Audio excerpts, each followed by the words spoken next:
ये patient mister Radheshyam जी हैं। इनकी उम्र 56 साल थी जब ये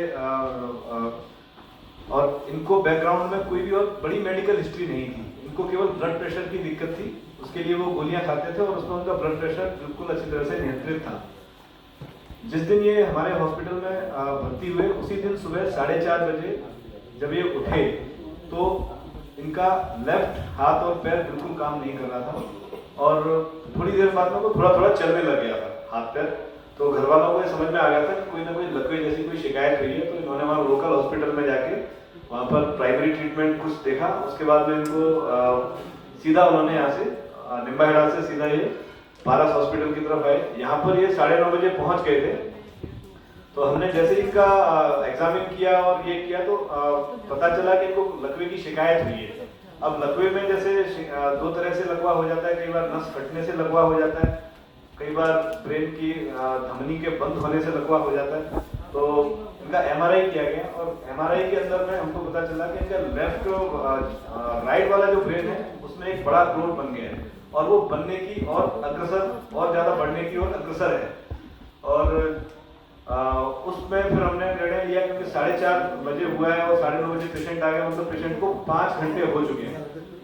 5 घंटे में पेशेंट को हम लोग बहुत ही लिमिटेड ट्रीटमेंट होता है जो कि उसको उसकी डिसेबिलिटी से उसको बचाया जा सकता है पेशेंट को। तो लिमिटेड ट्रीटमेंट होते हैं जिसमें कि एक ट्रीटमेंट होता है केवल कैथेटर के द्वारा सीधा धमनी में जाके और वहां से एंजियोग्राफी करें और एंजियोग्राफी करके वहां से वो क्लोट को खींच लेते हैं। तो हमने निर्णय लिया और कि इसमें अब कैथेटर से वो क्लोट खींचने वाला काम ही हो सकता है इसमें अच्छी तरह से, और फैमिली को इससे अवगत कराया तो वो उसमें एग्री हो गए कि हाँ आप तो करिए जो भी है, क्योंकि 6-7 घंटे के 8 घंटे के बाद में उसका कोई महत्व नहीं रहता, उसमें फिर वो प्रोसीजर नहीं किया जा सकता।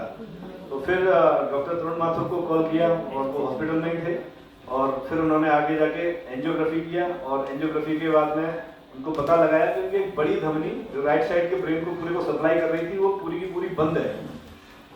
तो वहां से फिर सर ने एक स्टंट रिट्राइवल जो एक डिवाइस होता है उसको डाल के और क्लोट को पूरा खींच लिया और आगे का विवरण डॉक्टर तरुण माथुर आपको बताएंगे। कितना शानदार काम उन्होंने किया है वो बिल्कुल अभी आपको सब दिखेगा। धन्यवाद। देखिए, जैसा डॉक्टर मनीष ने ब्रीफ किया कि राधेश्याम जी हमारे पास 5-6 घंटे की हिस्ट्री लेके आए थे। निम्बाहेड़ा से थोड़ी सी दूर जगह आएगा और शुरुआत में आदमी सबसे पहले अपने प्राथमिक सेवा केंद्र में जाता है, जैसा उन्होंने भी किया। वहाँ से प्राथमिक उपचार लेके हमारे पास पारस अस्पताल उदयपुर आए। हमारे सिटी स्कैन करने पे हमें लगा कि एक राइट साइड की नाड़ी जो है बंद हो चुकी है इनकी।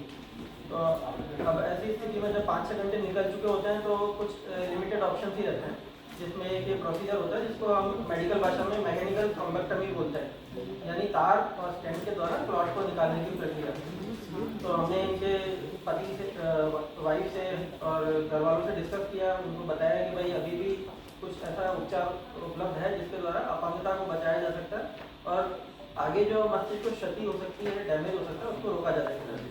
तो उनको थोड़ी बात समझ में आई और उन्होंने सहमति दी। फिर हमने उनको कैथ लैब में लिया जहाँ पर इस तरह के प्रोसीजर्स किए जाते हैं। आपने ज़्यादातर जैसे हार्ट अटैक में सुना होगा कि एंजियोप्लास्टी की जाती है, वैसे ही ये प्रोसीजर होता है। ये बिना चीरफाड़ वाला प्रोसीजर है जो पैर की या हाथ की नस से किया जाता है। इसमें एक तार और कैथेटर के द्वारा हम जिस धमनी में नस में रुकावट है वहाँ तक पहुँचते हैं और फिर उस स्टेंट के द्वारा उस क्लॉट को निकाल लेते हैं। इसमें बस सरप्राइजिंग ये था कि जब हमने इनका जब क्लॉट निकाला तो उसमें बहुत ही लंबी लेंथ का क्लॉट निकला। मतलब मेरे अनुभव में मैंने अभी तक इतना लंबा क्लॉट मैंने किसी की नाड़ी में नहीं देखा था। मैं आपको कुछ पिक्चर होकर दिखाना चाहूँगा।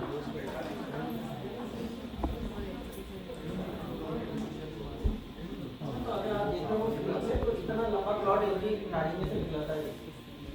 कितने इंच का होगा सर ये सब लगभग, मतलब मैंने इसको नापा तो नहीं क्योंकि इंच टेप नहीं था कैथेटर में, बट ये लगभग आप देख सकते हैं कि कम से कम 7-8 इंच का तो लग ही रहा है। ये जो डिवाइस आप देख रहे हैं ये स्टेंट रिट्रीवर होता है। ये जो आगे जो है ये स्टेंट होता है जो एक वायर के ऊपर माउंटेड होता है। तो ये हम लोग जो धमनी में रुकावट होती है वहाँ तक स्टेंट रिट्रीवर के द्वारा पहुँचते हैं और फिर उससे उस क्लॉट को खींच के निकाल देते हैं। थोड़ा सा मैं आपको कुछ प्रोसीजर के भी वीडियो दिखाता हूँ ताकि आपको थोड़ा सा आइडिया लगे कि एग्जैक्टली कहाँ पे किस तरह का ब्लॉकेज था।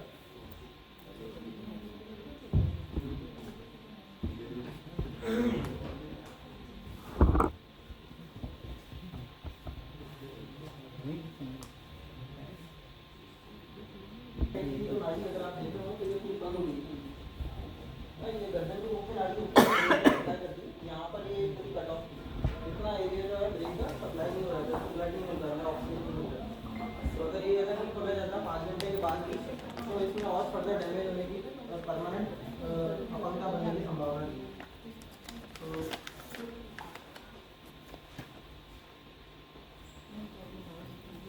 लगभग 35 से 40 मिनट के प्रयास के बाद हम इसमें पूरी तरह से ब्लड फ्लो सुचारू करता है।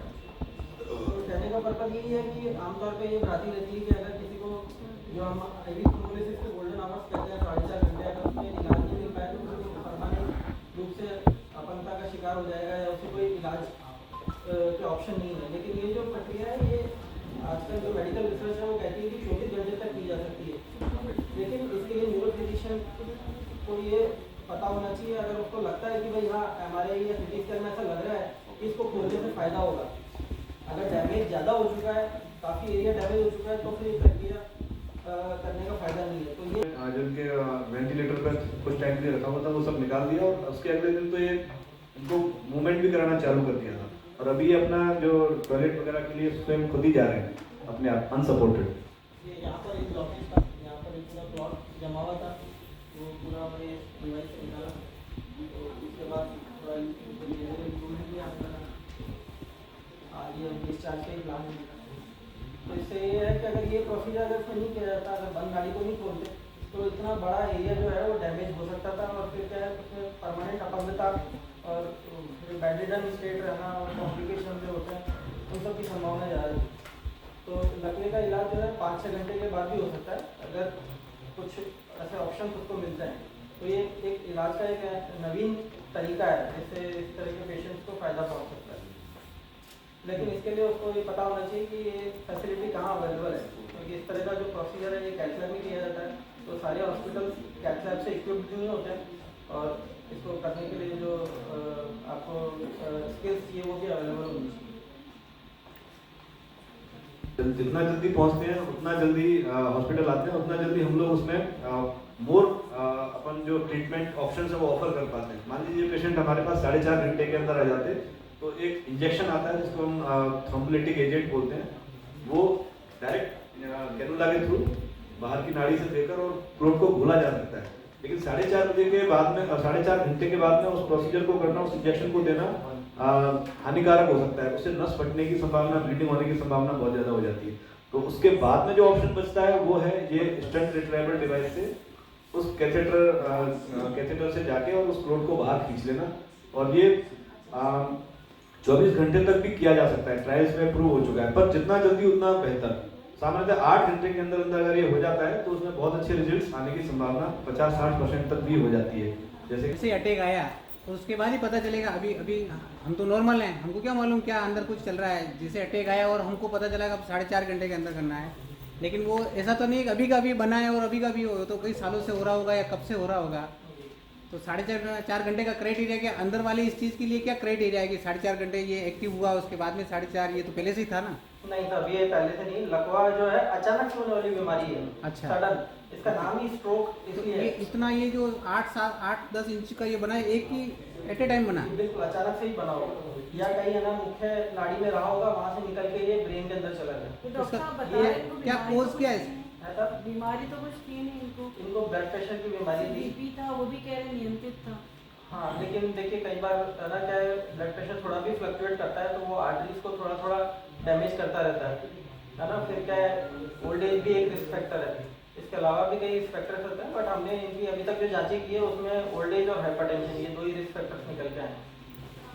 तो आप ये इस तरह की जांचें कराना, अगर कई बार इस तरह के जैसे आंशिक सिम्टम्स होते हैं जिसको TIA बोलते हैं, वो होकर रिकवर हो गए तो उसके लिए जो जरूरी जांचें हैं वो कराना ताकि भविष्य में इस तरह का बड़ा अटैक नहीं आए, तो वो सब जरूरी है। तो अगर किसी को अगर BP या शुगर है या एज ज़्यादा है या इनमें से एक दो बीमारियाँ हैं तो उसको अपना चेकअप तो रेगुलर कराना ही चाहिए। उसके लिए जो भी मेडिसिन ले सकते हैं, लाइफस्टाइल में चेंजेस कर सकते हैं, वो सब करने चाहिए ताकि इस तरह की जो अचानक होने वाली बीमारी है वो नहीं हो। तो क्या सर इसमें इलेक्ट्रिकल इनबैलेंसिंग का भी रोल है जो EEG बोलते हैं ब्रेन के लिए? नहीं ना, वो तो मिर्गी के लिए, वो मिर्गी एक अलग ही बीमारी है। अच्छा। ये लकवा मतलब खून के दौरे से संबंधित बीमारी है। हार्ट में नाड़ी बंद होने पे हार्ट अटैक होता है, वैसे ब्रेन की नाड़ी बंद होने पे ब्रेन अटैक होता है, जिसको हम पैरालिसिस या लकवा या पक्षाघात। लकवा बेसिकली ब्रेन के संरचना में परिवर्तन मतलब चेंज होने से होता है, जबकि जो मिर्गी है वो उसके फंक्शन में शॉर्ट सर्किटिंग होने से होता है। उसमें संरचना हो सकता है नॉर्मल भी हो ब्रेन की, बट उसमें शॉर्ट सर्किटिंग से वो मिर्गी हो जाती है। पेशेंट टोटली ओके है या जो पोर्शन उसका डैमेज हो गया वो एडिटिव है, तो रिकवर हुआ है नहीं? देखिए 5-6 घंटे में जो थोड़ा बहुत डैमेज होता है वो तो रहता है ना। जैसे इनके केस में हमने अगले दिन MRI किया था तो 20% जो डैमेज हो गया था वो तो रहा, लेकिन 80% ब्रेन को हमने सेव कर लिया डैमेज फर्दर होने से। अगर ये आर्टरी ओपन अप नहीं होती तो वो 80% भी डैमेज हो जाता। ये 20% में कौन सा पार्ट का डैमेज हो? देखिए ब्रेन का राइट साइड का जो हम बोलते हैं कि पैराइटल लोब बोलते हैं, ब्रेन में लोब होती हैं अलग अलग, तो राइट पैराइटल लोब में थोड़ा सा अफेक्टेड था। अच्छा, सिम्टम्स क्या है, उनको कितना इफेक्ट पड़ा? देखिए जब आए थे तो बेहोशी की अवस्था में लेफ्ट साइड का मूवमेंट नहीं था, है ना। प्रोसीजर करने के बाद लेफ्ट साइड के मूवमेंट चालू हो गए हैं। बेहोशी से तो ये 1-2 दिन में ही निकल गए थे, बोलचाल पे भी कोई प्रभाव नहीं है, तो अभी अपना मेजर काम जो है खुद कर पा रहे हैं, एक्सेप्ट थोड़ा सा चलने में हल्का सा सपोर्ट लगता है, बाकी तो फंक्शनली इंडिपेंडेंट है और उम्मीद है कि आने वाले कुछ हफ्तों में ये भी रिकवर हो जाएगा। अच्छा, ब्रेन अटैक और हार्ट अटैक तो चला सकता है, लेकिन ब्रेन में क्या है कि ब्रेन में एक बार डैमेज परमानेंटली हो गया तो देन वो उसको परमानेंटली डिसेबल हो जाता है पेशेंट, और उसके बाद में अगर उसके वो एरियाज भी इन्वॉल्व हो गए जहाँ से भाषा का समझना है बोलना है वो इन्वॉल्व हो गए तो देन तो फिर वो उसका जो है पूरी जिंदगी बिस्तर पे ही निकल जाती है। तो ब्रेन के अंदर में एक्सटेंसिव रिसर्च के बाद में पता चला है कि 4.5 घंटे तक अगर अपन इंजेक्शन देते हैं तो वो सुरक्षित भी है और उसके अलावा उसमें अच्छी खासी रिकवरी होने का चांस भी हो जाता है अगर कोई बड़ी धमनी इन्वॉल्व नहीं हुई है। अगर बड़ी धमनी इन्वॉल्व हो गई है तो फिर डेफिनेटली उसमें रिकवरी के चांसेस थोड़े से कम रहते हैं, बट वो आजकल जो तकनीक है स्टेंट रिट्राइवल की उससे वो भी आजकल संभव हो गया है। और अच्छा डिसीजन लेके इलाज सही ढंग से चालू किया है उन्होंने, ताकि आज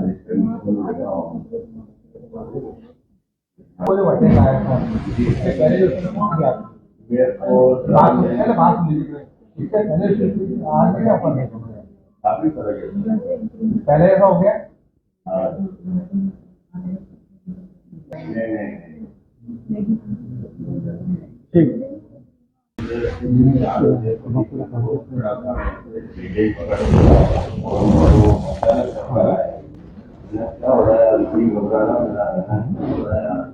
समझ में ना रहा, मैं बाहर निकला हूँ, फिर मैं खड़े रहते है ना, मेरे को बैठना पड़ा। बैठने के बाद फिर मेरा दोस्त मेरा दोस्त है ना, दोस्त थोड़ा बाहर आना है, क्या हो गया को फोन किया, ये गाड़ी लेके आया, फिर गाड़ी जाके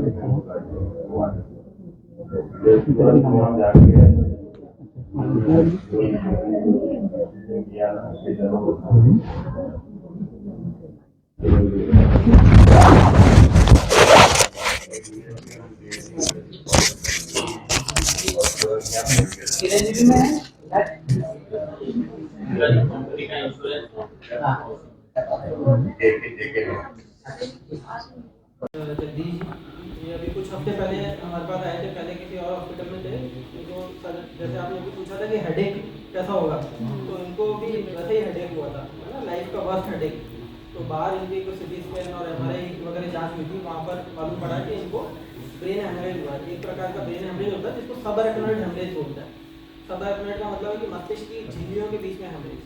आमतौर पे इस प्रकार का हेमरेज मस्तिष्क की जो धमनियाँ होती है जिनकी हम अभी बात कर रहे थे, तो ब्लॉकेज और ये सब बात की, वहाँ पर उसकी दीवार कमजोर होने की वजह से गुब्बारा नुमा संरचना बन जाती है, मेडिकल भाषा में जिसे एन्यूरिज्म कहा जाता है। तो एन्यूरिज्म के फटने से वहाँ पर इस तरह का लीकेज हेमरेज हो जाता है, इसको सबअरेक्नोइड हेमरेज कहा जाता है। तो ये सबअरेक्नोइड हेमरेज लेकर हमारे पास आए थे, फिर इनको फर्दर क्योंकि वहाँ पर इस तरह की इलाज की सुविधा नहीं थी तो हमारे पास भेजा गया था। तो हमने पहले इनकी एंजियोग्राफी की, उसमें पता पड़ा कि एक बहुत ही छोटी धमनी में इस तरह का गुब्बारा बना हुआ है, और उसमें जो नॉर्मल जो ट्रीटमेंट होता है जिसे हम कॉइलिंग बोलते हैं कि उसको तार डाल के आप बंद कर दो, वो संभव नहीं था। तो आजकल एक नवीनतम इलाज की तकनीक है जिसको फ्लो डाइवर्टर बोलते हैं। पहले भी फ्लो डाइवर्टर किए जाते थे, लेकिन ये बड़े गुब्बारे और बड़े धमनियों के लिए उपलब्ध थे। आजकल छोटी धमनियों के लिए भी मिनी फ्लो डाइवर्टर करके नए डिवाइसेस आ रहे हैं। तो हमने जो इनका इलाज है वो मिनी फ्लो डाइवर्टर के द्वारा किया। उसमें किया ये कि जो गुब्बारा था उसकी जो गर्दन थी, नेक जो थी, उसके आसपास ये फ्लो डाइवर्टर लगा दिया जाता है। ये एक तरह की जाली जैसा, जैसे पैन की स्प्रिंग होती है उसी तरह की जाली होती है, एक स्टैंड जैसा होता है, जिसकी संरचना इस तरह की होती है कि वो फ्लो को डाइवर्ट कर देता है, मतलब खून के प्रवाह को गुब्बारे में जाने से रोकता है और सामान्य धमनी में जाने देता है। उससे क्या होता है कि क्योंकि गुब्बारे में ब्लड नहीं जा रहा तो धीरे धीरे कुछ हफ्तों में अपने आप ही सिकुड़ जाता है और जो धमनियाँ हैं पहले की तरह सामान्य हो जाती है। तो उसके द्वारा इनका ट्रीटमेंट किया गया था। आगे ठीक है, ये दूसरी बार तो फॉलोअप के लिए आए हैं कुंभलगढ़ से और बेहतर महसूस कर रहे हैं। तो ये एक इलाज की एक नवीनतम ब्लड प्रेशर था। आराम से बैठ के बात कीजिए। आनंदिता पूरा पसीना हुआ, उसके बाद में ठीक घबराने की जैसा हुआ, ऐसा हुआ 2 दिन कोई नहीं ऐसे हुआ, ठीक घबराने पीछे तो नॉर्मल माना और कंप्यूटर रहते हैं वहाँ भी थोड़ा बड़ा हुआ, थोड़ी दवाई दी, उससे कोई आराम नहीं पाई। फिर 2 दिन बाद 2 दिन तो घर निकाले, तीसरे दिन आके हॉस्पिटल में गए, वहाँ से करवाई सोनोग्राफी, वहाँ से बोला वहाँ जाना पड़ेगा। फिर यहाँ आए तो यहाँ के साथ में बहुत बढ़िया इलाज राय दिखाई स्टाफ के दवाई चालू की, दवाई कोई नहीं हुआ। आपको भामाशाह वस्तुओं का चिरंजीवी GS आर्टिस्ट ठीक है। साफ का व्यवहार बहुत अच्छा है, यहाँ हॉस्पिटल में भी साफ सफाई बहुत अच्छी है व्यवस्था। पर्टिकुलर कोई एज नहीं, वो एक पेशेंट और 31 ईयर्स है, यंग पेशेंट है, और एक 75 ईयर्स के हैं। तो सावधानी क्या रखें सर? सावधानी ठंड के मौसम में जिनको बीपी है उनको नियमित रूप से बीपी चेक करना चाहिए। अच्छा, और ठंड से बचाओ, हमेशा पैन ओढ़ के रखें, है ना। ठंडा मतलब सर का भी एक्सपोजर नहीं होना चाहिए, तो कैप वगैरह पहन के रखें। अपनी अगर कोई दवाई चल रही है बीपी की तो और नियमित तौर पे लें। थोड़ा सा नमक खान पान का ध्यान रखें, रेगुलर एक्सरसाइज वॉक वगैरह रखें, शरीर को थोड़ा गर्म रखें और बीपी अपना नियमित चेक करें।